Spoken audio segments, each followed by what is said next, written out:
के अंदर हम देखेंगे कि किरचॉफ्स वोल्टेज लॉ क्या होता है, यानी जिसको मरूफियाम में हम KVL कहते हैं।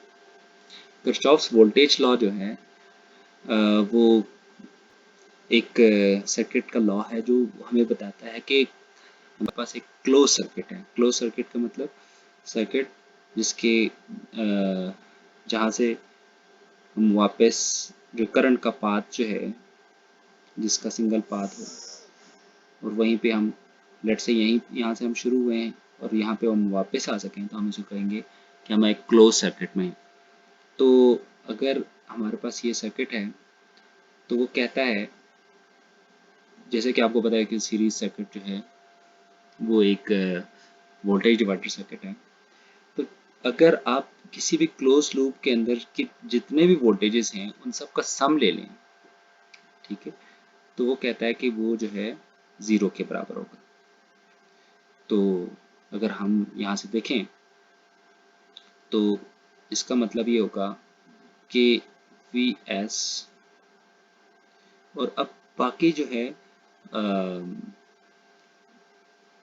वोल्टेजेस हैं हमारे पास, V1 है, V2 है, V3 है, V4 है।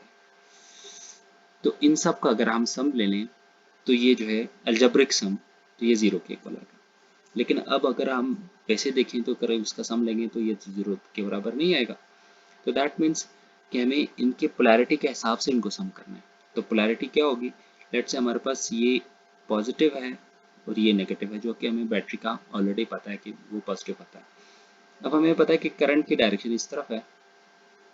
जब करंट की डायरेक्शन इस तरफ है, दैट मीन्स कि this terminal of R1 should be more positive than this for the flow of current। अगर ऐसा नहीं होगा तो इसमें से करंट फ्लो नहीं कर सकता। सेम गोज टू दिस कि यहाँ पे ये हिस्सा जो है ज़्यादा पॉजिटिव होना चाहिए एज कम्पेयर टू दिस, ताकि करंट का फ्लो हो सके। और इसी तरह यहाँ पे भी, और इसी तरह यहाँ पे भी। अब अगर आप यहाँ से चलना शुरू हो जाएं तो आपको पता लगता है कि अगर हम एक कन्वेंशन रख लेते हैं कि हम अगर नेगेटिव से पॉजिटिव जा रहे हैं तो हम उसको पॉजिटिव साइन असाइन करेंगे, और पॉजिटिव से नेगेटिव जब आएंगे तो नेगेटिव साइन असाइन करेंगे। तो अगर हम इनमें से सब में से देखें तो एक मुख्तलिफ Vs आता है। Vs का जो डायरेक्शन है वो दूसरों से मुख्तलिफ है। अगर आप यहाँ से चलना शुरू करेंगे तो बाकी आपको पॉजिटिव से नेगेटिव, पॉजिटिव से नेगेटिव, पॉजिटिव से नेगेटिव मिलेगा, लेकिन जब आप सोर्स पे पहुंचेंगे तो वो नेगेटिव से पॉजिटिव हो जाएगा। तो इसका मतलब है कि Vs का बाकी सबसे जो उसका जो है साइन है वो मुख्तलिफ है। तो हम इसका साइन बाकियों से मुख्तलिफ रखेंगे, या तो हम इसको पॉजिटिव रखते हैं तो बाकी सबको हम नेगेटिव रख देते हैं। तो इसका मतलब ये हुआ कि इन सब का सम जो है वो ज़ीरो के इक्वल आएगा। अगर आप इसको दूसरी तरफ देखें तो वो सारे के एक सीरीज सर्किट के अंदर, एक क्लोज सीरीज सर्किट के अंदर जितने भी वोल्टेज ड्रॉप हैं उन सब का सम जो है सोर्स वोल्टेज के बराबर होगा। That is V1 plus V2 plus V3 plus V4। ये जो है हमारे पास किरचॉफ्स लॉ की स्टेटमेंट है। अब हम इसको ज़रा देखते हैं एक मिसाल की मदद से कि क्या ये वैलिड होती है हमारे इस केस में भी। तो हम एक मिसाल देखते हैं। उस मिसाल के ज़रिए जो है हम समझते हैं कि क्या हमारा जो है अप्रोच सही है।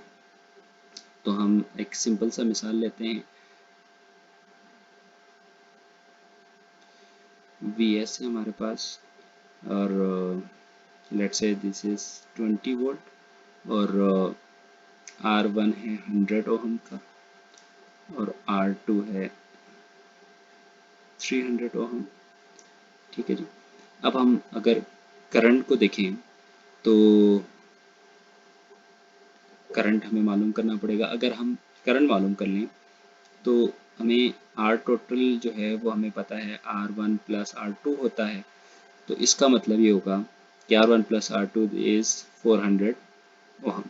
तो अगर हम करंट मालूम करें तो करंट हमारे पास आ जाएगा I equals to Vs divided by R total, which is 20 divided by 400, 0 0 से कैंसिल, 20, तो दैट इज 0.05 एम्पेयर। तो अब हमारे पास करंट का हमें पता है। अब अगर हम इनका वोल्टेज मालूम करें, V1 हमारे पास बराबर होगा I1 R1 के, और V2 हमारे पास बराबर होगा I2 R2 के। तो I1 R1 जो है तो हम देखते हैं I1 क्या होगा। I1 हमारे पास होगा क्योंकि सीरीज में हमें पता है करंट सेम रहती है, तो 0.5 multiply by 0.05 sorry 0.05 multiplied by R1 is 100, so that means it is 5 volt। और इसी तरह V2 को अगर हम मालूम करें 0.05 multiplied by 300 which is हमारे पास आएगा 15 वोल्ट। तो अगर आप इसको चेक कर लें तो हमें हमें मालूम होता है कि जो V है V S होता है वो V1 प्लस V2 के बराबर होता है, यानी ये भी 20 है और ये भी 5 प्लस 15 विच इज़ 20। तो यहाँ से हम प्रूव कर सकते हैं कि हमारा जो है हमारा अप्रोच या जो वोल्टेज है वोल्टेज वो है